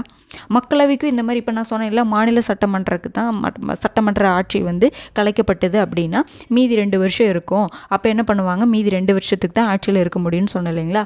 அதே மாதிரி தான் இப்போ எல்லா மாநில சட்டமன்றங்களும் நல்லா தான் ஆட்சி போயிட்டுருக்கு. இப்போ மக்களவையில் 3 வருஷம் கழித்து அங்கே என்ன ஆகுது அப்படின்னா அரசுக்கு எதிராக நம்பிக்கையில்லா தீர்மானம் கொண்டு வரப்பட்டுருச்சுன்னு வச்சுக்கோங்க. அதுக்கப்புறம் மீதி 2 வருஷம் தானே இருக்கும். அப்போ அதுக்கு தான் என்ன தான் பண்ணணும், மக்களவைக்கு எலெக்ஷன் வச்சு அந்த யார் ஜெயிக்கிறாங்களோ அவங்க 2 வருஷம் தான் இருக்க முடியும். புரிஞ்சுதுங்களா? இதுதான் ஒரு பெரிய இஷ்யூவாக போயிட்டுருக்கு. பாருங்கள், அடுத்தது பாருங்கள்.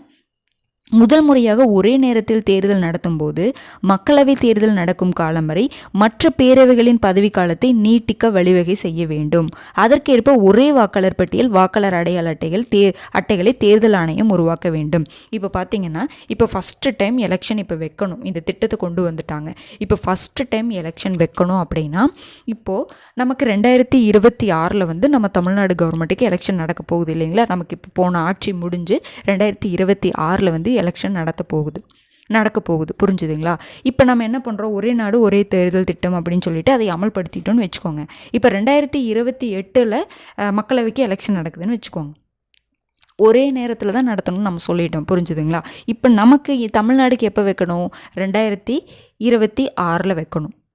புரிஞ்சுதுங்களா? ஆனால் மக்களவை எலெக்ஷன் 2028 தான் நடக்க போகுது. இப்போ ஒரே நேரத்தில் தேர்தல் நடத்தணும் அப்படிங்கிறக்காக என்ன பண்ணுங்கன்னா, இப்போ 2026 உங்களுக்கு பதவி ஆட்சி முடிய போகுதுன்னா அந்த மக்களவை எலெக்ஷன் நடக்கிற வரைக்கும் எக்ஸ்டெண்ட் பண்ணுங்கள். ஃபஸ்ட் எலெக்ஷன் இந்த மாதிரி பண்ணுங்கள் அப்படிங்கிற மாதிரி சொல்கிறாங்க. சில இடத்துல என்னாகும், சில மாநிலங்கள் என்னாகும், இப்போ அவங்க இப்போ தான் எலெக்ஷன் வச்சு வந்திருப்பாங்க. புரிஞ்சுங்களா? இப்போ 2026 ஒரு எலெக்ஷன் வச்சு, இப்போ 2026 வேண்டாம் விட்டுருங்க, 2025 இப்போ வச்சுக்கோ, 2024 வச்சுக்கோங்க. ஓகேங்களா? 2024 என்ன பண்ணுறாங்கன்னா ஒரு ஏதோ ஒரு மாநிலத்தில் ஆட்சிக்கு வர்றாங்கன்னு வச்சுக்கோ. இப்போ மகாராஷ்டிராவில் இப்போ தானே எலெக்ஷன் நடந்திருக்கும். இப்போ தான் ஆட்சிக்கு வர்றாங்கன்னு வச்சுக்கோங்க. புரிஞ்சுதுங்களா? இப்போ ஒரே டைமில் எலெக்ஷன் நடத்தணும். அப்போ 2 வருஷம் அவங்க ஆட்சியில் இருந்துட்டாங்க. ஒரே டைமில் எலெக்ஷன் நடத்தணும் அப்படிங்கிறக்காக 2028 இல்லை இப்போ அடுத்த வருஷம் 2026 மக்களவை எலெக்ஷன் நடக்க போகுதுன்னு வச்சுக்கோங்க. அப்போ என்ன பண்ணணும், இவங்களுடைய பதவி காலம், மகாராஷ்டிராவுடைய பதவி காலம் என்னவாக தான் இருக்கும், 2 வருஷமாக தான் இருக்கும். அப்போ அந்த இடத்துல பதவிக்காலம் குறைவும் பண்ணணும், நீட்டிக்கவும் செய்யணும் அப்படிங்கிற மாதிரி ஒரு கண்டிஷன். இதுதான் இந்த இடத்துல பிரச்சனையாகுது. புரிஞ்சுதுங்களா? பாருங்கள், அடுத்தது இதுக்கு சில இதுதாங்க ரொம்ப எக்ஸாம் பாயிண்ட் ஆஃப் வியூவில் ரொம்ப ஒரு முக்கியமான, நம்ம அரசமைப்பை திருத்தம் பண்ணணும் பார்த்தீங்களா? அப்போ எந்தெந்த ஆர்டிக்கல் எல்லாம் ஆட் பண்ணணும் அப்படிங்கிறதான் இதில் ரொம்ப முக்கியமானது. பாருங்கள், மக்களவை மற்றும் மாநில சட்டப்பேரவைகளுக்கான தேர்தல்களுடன் நகராட்சி மற்றும் கிராம பஞ்சாயத்து தேர்தல்களையும் ஒரே நேரத்தில் நடத்துவதற்கு அரசமைப்பு சட்டத்தில் 324A என்ற புதிய பிரிவை சேர்க்க வேண்டும். அதற்கு 50% மாநிலங்களின் இசைவு அவசியம். இப்போ நம்ம ஃபஸ்ட்டு ஒன்று சொன்ன பார்த்தீங்களா, இப்போ மக்களவை, மாநில சட்டப்பேரவைகள், அதுக்கப்புறம் உள்ளாட்சி, இந்த 3ஐயும் ஒரே டைமில், இந்த 3லேயுமே தேர்தல்கள் ஒரே டைமில் நடத்தணும் அப்படின்னா என்ன பண்ணணும் அப்படின்னா, அரசமைப்பு சட்டத்தில் எந்த ஆர்டிக்கலை உள்ளே ஆட் பண்ணணும், 324A அப்படிங்கிற ஒரு புதிய பிரிவை ஆட் பண்ணணும். புரிஞ்சுதுங்களா? இது ரொம்ப முக்கியமான ஆர்டிக்கலுங்க, பார்த்து வச்சுக்கோங்க. அப்போ இதை பண்ணணும் அப்படின்னா இதற்கு 50% மாநில சட்டப்பேரவைகளுடைய மாநில சட்டப்பேரவைகள் இருப்பாங்க பார்த்தீங்களா, 50% மாநிலங்களுடைய ஒப்புதல் கண்டிப்பாக தேவைப்படும். அதனால் இது உடனே இதுக்கு என்ன பண்ணலை, இப்போ அதற்கு என்ன பண்ணலை அப்படின்னா அதை தீர்மானமாக சொல்லலை அந்த இடத்துல. ஓகேங்களா? இப்போ குளிர்கால கூட்டத்தொடர் நடந்திருக்கும் பார்த்தீங்களா, அதை பற்றி பேசலை. ஏன் அப்படின்னா மாநிலங்களுடைய சப்போர்ட் வேணும்ல, அதுக்கு ப்ராசஸ் அதிகம்ல, 50% மாநிலங்களுடைய சப்போர்ட் வேணும் அப்படின்னா ப்ராசஸ் அதிகமாக இருக்கும்ல. அதனால் இப்போ என்ன பண்ணலைன்னா அந்த தீர்மானத்தை வந்து அப்போ வந்து முன்மொழியலை.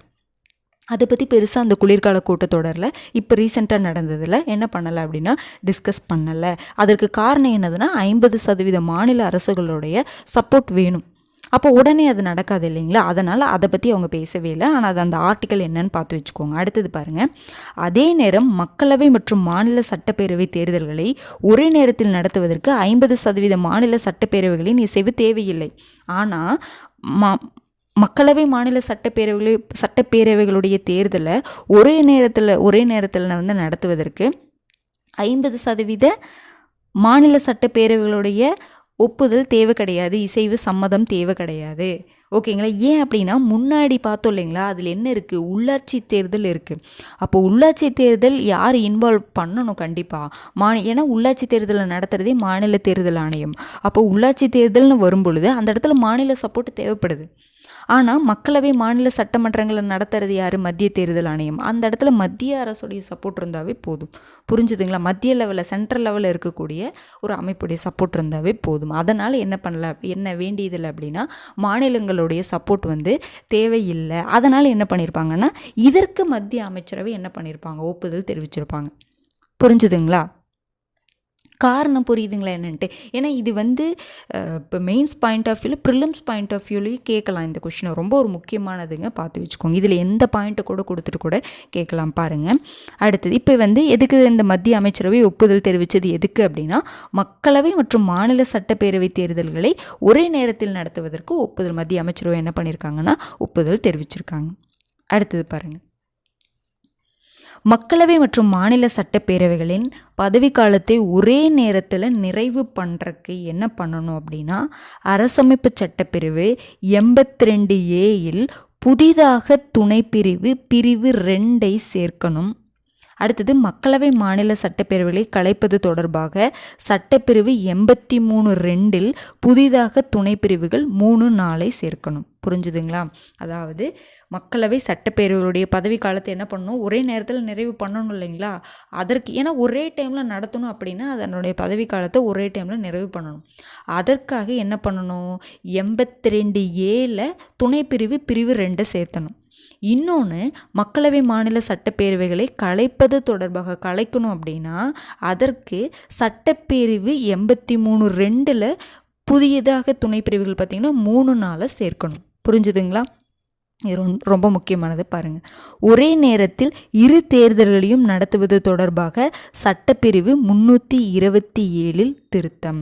ஓகேங்களா. அப்போ ஒரே நேரத்தில் 2 தேர்தல்களையும் நடத்துவதற்கு என்ன பண்ணணும், சட்டப்பிரிவு 327 திருத்தம் பண்ணணும். இதுதான் ஃபஸ்ட்டு மசோதா. புரிஞ்சுதுங்களா. ஃபஸ்ட்டு மசோதா என்னங்க, மக்களவை மற்றும் மாநில சட்டப்பேரவைகளுடைய பதவி காலத்தை நிறைவு பண்ணுறக்கு 82A பிரிவு 2 சேர்த்தணும். மக்களவை மாநில சட்டப்பேரவைகளை கலைப்பது தொடர்பாக சட்டப்பிரிவு 83(2) துணைப்பிரிவுகள் 3-4 சேர்க்கணும். இன்னொன்று என்னென்னா ஒரே நேரத்தில் இரு தேர்தல்களையும் நடத்துவது தொடர்பாக சட்டப்பிரிவு என்ன பண்ணணும், 327 திருத்தணும். ஓகேங்களா. இந்த 3 சேர்த்தி தான் ஃபஸ்ட்டு மசோதா இதுதான். செகண்ட் மசோதா பாருங்கள், ஒரே நேரத்தில் தேர்தல் நடத்துவதற்கு ஏதுவாக என்ன பண்ணணும்னா புதுச்சேரி, டெல்லி, ஜம்மு காஷ்மீர் ஆகிய யூனியன் பிரதேசங்களுடன் தொடர்புடைய 3 சட்டங்களை திருத்தம் கொண்டு வரணும். இதுதான் 2வது மசோதா. ஓகேங்களா. 2வது மசோதா என்னன்னு பார்த்தீங்கன்னா புதுச்சேரி, டெல்லி அதாவது யூனியன் பிரதேசங்களே வந்து 3 யூனியன் பிரதேசங்களுக்கு என்ன இருக்குன்னா சட்டப்பேரவை இருக்கும். ஓகேங்களா. அப்போ அவங்களுக்கு எலெக்ஷன் வைக்கணும் இல்லைங்களா. அதனால் ஒரே நேரத்தில் தேர்தல் நடத்துவதற்கு ஏதுவாக இந்த 3 யூனியன் பிரதேசங்களுடன் தொடர்புடைய 3 சட்டங்களை திருத்தம் பண்ணணும். அதுதான் 2வது மசோதான்னு சொல்லியிருப்பாங்க. ஓகேங்களா. ஃபஸ்ட்டு மசோதா என்ன, 2வது மசோதா என்ன அப்படிங்கிறத பார்த்து வச்சுக்கோங்க. புரிஞ்சுதுங்களா. அதுதான் என்ன பண்ணியிருப்பாங்க, மத்திய அமைச்சரவை ஒப்புதல் தெரிவிச்சிருப்பாங்க. பாருங்கள். அடுத்தது இடைத்தேர்தல் நடைமுறை அறிமுகம். இது நம்ம முன்னாடியே பார்த்தோம் இல்லைங்களா. பொது தேர்தல் நடத்தக்கூடாது, நடுவில் ஏதோ ஒரு ஆட்சி கலைக்கப்பட்டது அப்படின்னா அப்போ பொது தேர்தல் நடக்காது, மீதி இருக்கக்கூடிய காலத்துக்கான இடைத்தேர்தல் தான் நடக்கும். ஓகேங்களா. பாருங்கள், மக்களவை அல்லது சட்டப்பேரவைகள் முன்கூட்டியே கலைக்கப்பட்டால் இடைத்தேர்தல் மட்டுமே நடத்தப்படும், பொது தேர்தல் நடத்தப்படாது. அவ்வளோதான். ஓகேங்களா, இது ரொம்ப பெருசாக இருக்கிற மாதிரி இருக்குங்க. ஏன்னா இதுதான் பேஸ். இந்த பேஸை வச்சுட்டு தான் அடுத்தடுத்து நியூஸ் பேப்பரில் ரிப்பீட் ஆகும். இது ஒரு டைம் பார்த்துட்டிங்கன்னா எனக்குமே மறக்காது. ரொம்ப பெருசாக இருக்குதுன்னு பார்க்காதீங்க, ரொம்ப ஈஸியாக தான் இருக்கும். எக்ஸ்பிளைன் பண்ணுறதுனால உங்களுக்கு இவ்வளோ லேட் ஆகுது. ஒரு டைம் ரீட் பண்ணுங்கள், போதுமானது. ஓகேங்களா. அடுத்தது பாருங்கள், அதங்கோட்டசான். இவர் யாருன்னு பார்த்தீங்கன்னா யூனிட் 8ல் இந்த மாதிரி கொஷின்ஸ்லாம் கேட்கலாங்க. பாருங்கள், கன்னியாகுமரி மாவட்டம் களியக்காவிலை அருகே அதங்கோட்டிலாம் அதங்கோட்டசான் சிலை இருக்குது. ஓகேங்களா. இவர் யாருன்னு பார்த்தீங்கன்னா தொல்காப்பியம் இருக்குது பார்த்தீங்களா, தொல்காப்பியம் அதங்கோட்டசான் தலைமையில் தான் அரங்கேற்றப்பட்டதுன்னு சொல்கிறாங்க. புரிஞ்சுதுங்களா. அதுக்கப்புறம் அதங்கோட்டில் தமிழக அரசு சார்பில் அவருக்கு சிலை மண்ணை மண்டபம்லாம் அமைச்சிருக்காங்க அப்படிங்கிற மாதிரி சொல்கிறாங்க. ரொம்ப ஒரு முக்கியமான இன்ஃபர்மேஷனுங்க, பார்த்து வச்சுக்கோங்க. ஏன்னா சில நீங்கள் கொஷின்ஸ்லாம் பார்த்தீங்கன்னா நமக்கு யூனிட் 8ல் சில கொஷின்ஸ்லாம் கேட்பாங்களே, எங்கேருந்து கேட்குறாங்கன்னே தெரியாது. பார்த்துருப்பீங்கன்னு நினைக்கிறேன். சிலதெல்லாம் பார்த்தீங்கன்னா இந்த மாதிரி நமக்கு அங்கங்கே அவங்களுக்கு சிலை வச்சுருப்பாங்க, மணிமண்டபம் வச்சுருப்பாங்க. ஓகேங்களா. அப்போ அந்த மாதிரி வரும்பொழுதுலாம் அவங்கள பற்றிலாம் கேட்குறாங்க. அவங்கள பற்றி இருக்கக்கூடிய இன்ஃபர்மேஷன்லாம் கொஞ்சம் லைட்டாக பார்த்துக்கிட்டாவே போதும். ஓகேங்களா. அடுத்தது பாருங்கள், ஸ்கார்பின் ரக நீர்மூழ்கி கப்பல். இந்த ஸ்கார்பின் ரக நீர்மூழ்கி கப்பல் பார்த்திங்கன்னா எந்த திட்டத்தின் கீழே தயாரிக்கப்படுதுன்னா ப்ராஜெக்ட் 75 திட்டத்தின் கீழே ஸ்கார்பின் ரகத்தைச் சேர்ந்த 6 நீர்மூழ்கி கப்பல்களை வாங்க பிரான்சின் கப்பல் கட்டும் நிறுவனத்துடன் இந்திய கடற்படை 2005 ஒப்பந்தம் போட்டாங்க.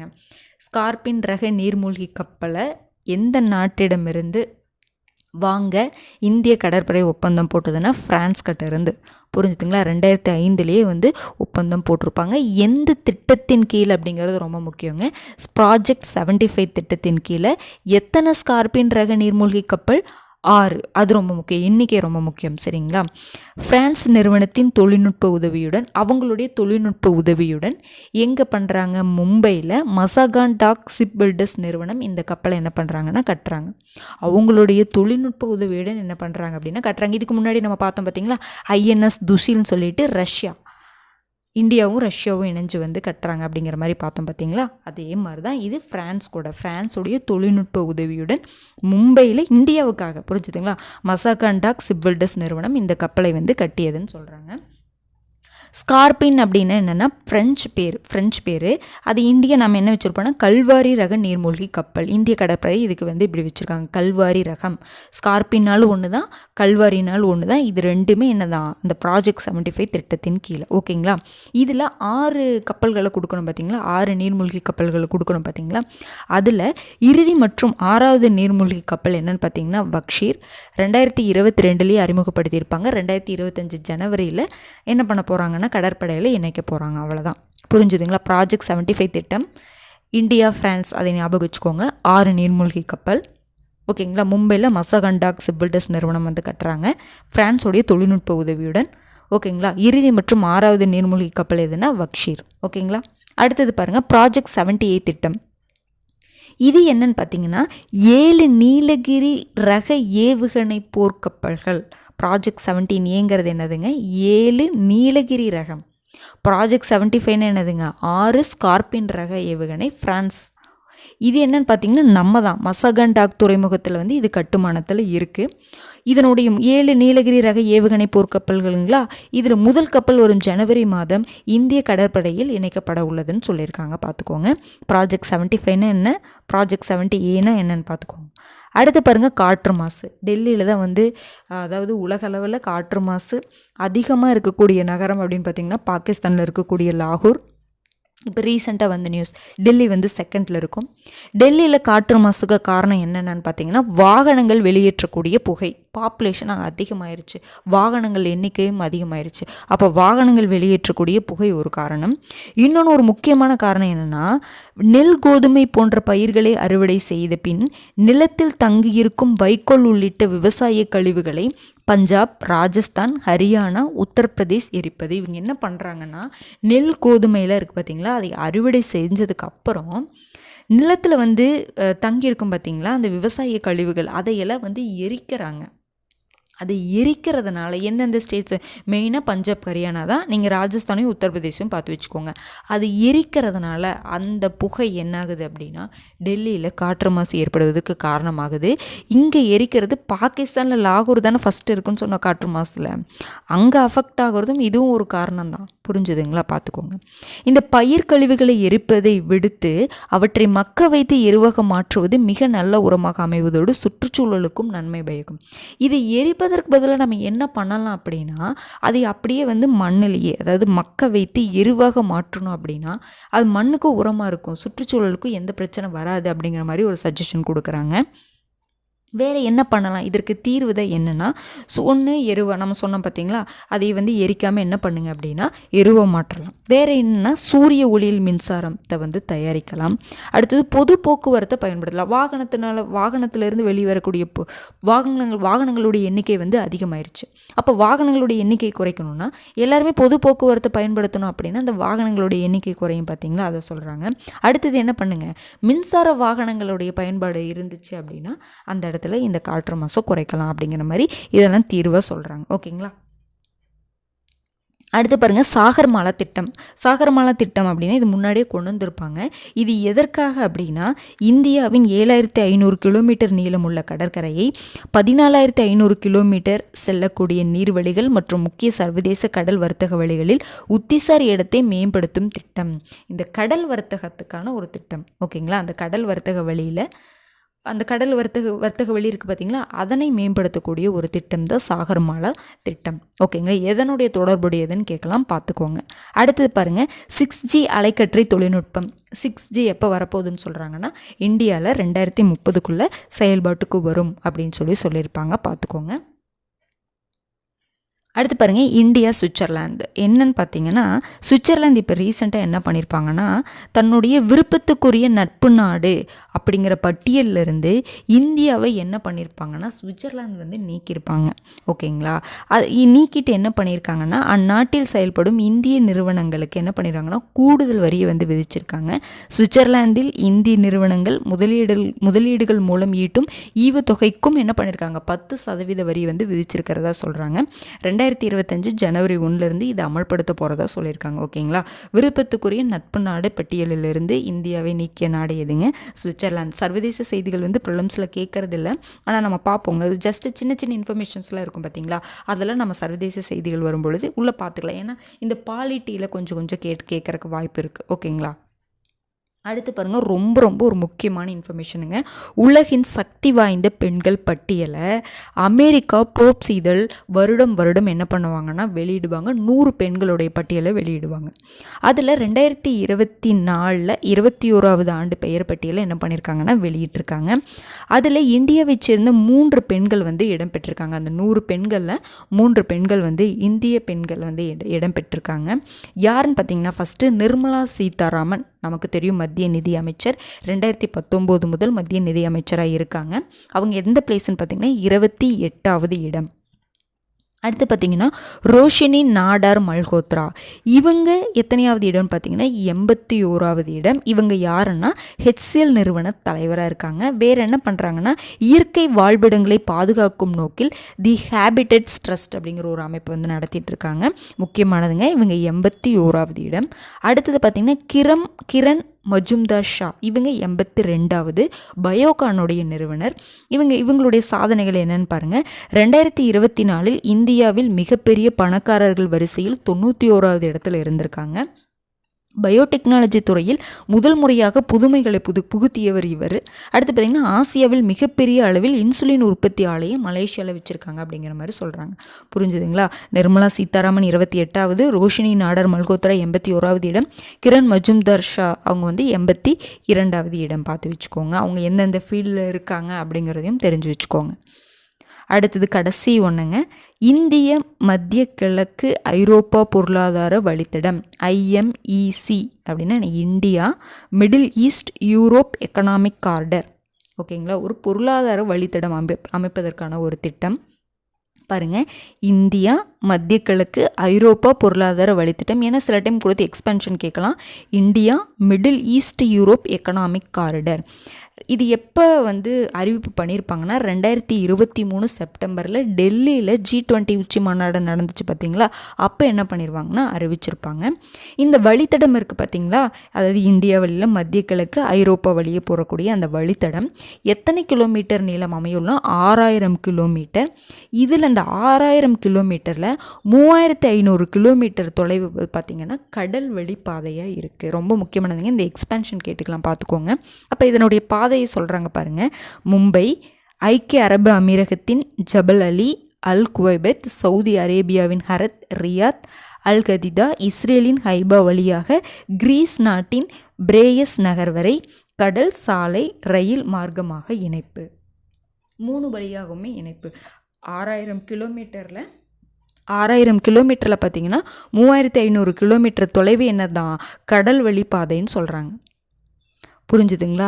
ரொம்பவே ஒரு முக்கியமான இன்ஃபர்மேஷனுங்க. இது வந்து இந்த கடைசியில் இந்த பாதை கூட நீங்கள் தெரிஞ்சுக்க வேண்டாம், இது ரொம்ப முக்கியம். இந்த எக்ஸ்பென்ஷன் பார்த்துட்டு எப்போ அறிவிப்பு, எத்தனை கிலோமீட்டர் நீளம், கடல் வழி பாதை எவ்வளோ கிலோமீட்டர், அது மட்டும் பார்த்துக்கோங்க. அது போக இந்த கடல் சாலை ரயில் மார்க்கமாக 3மே இணைக்கப்பட்டதுன்னு பார்த்துக்கோங்க. ஓகேங்களா? இந்த நேமெல்லாம் கூட பார்க்க வேண்டியதில்லை, இது ஜஸ்ட்டு கூட நீங்கள் ரீட் பண்ணி வச்சுக்கோங்க. ஓகேங்களா?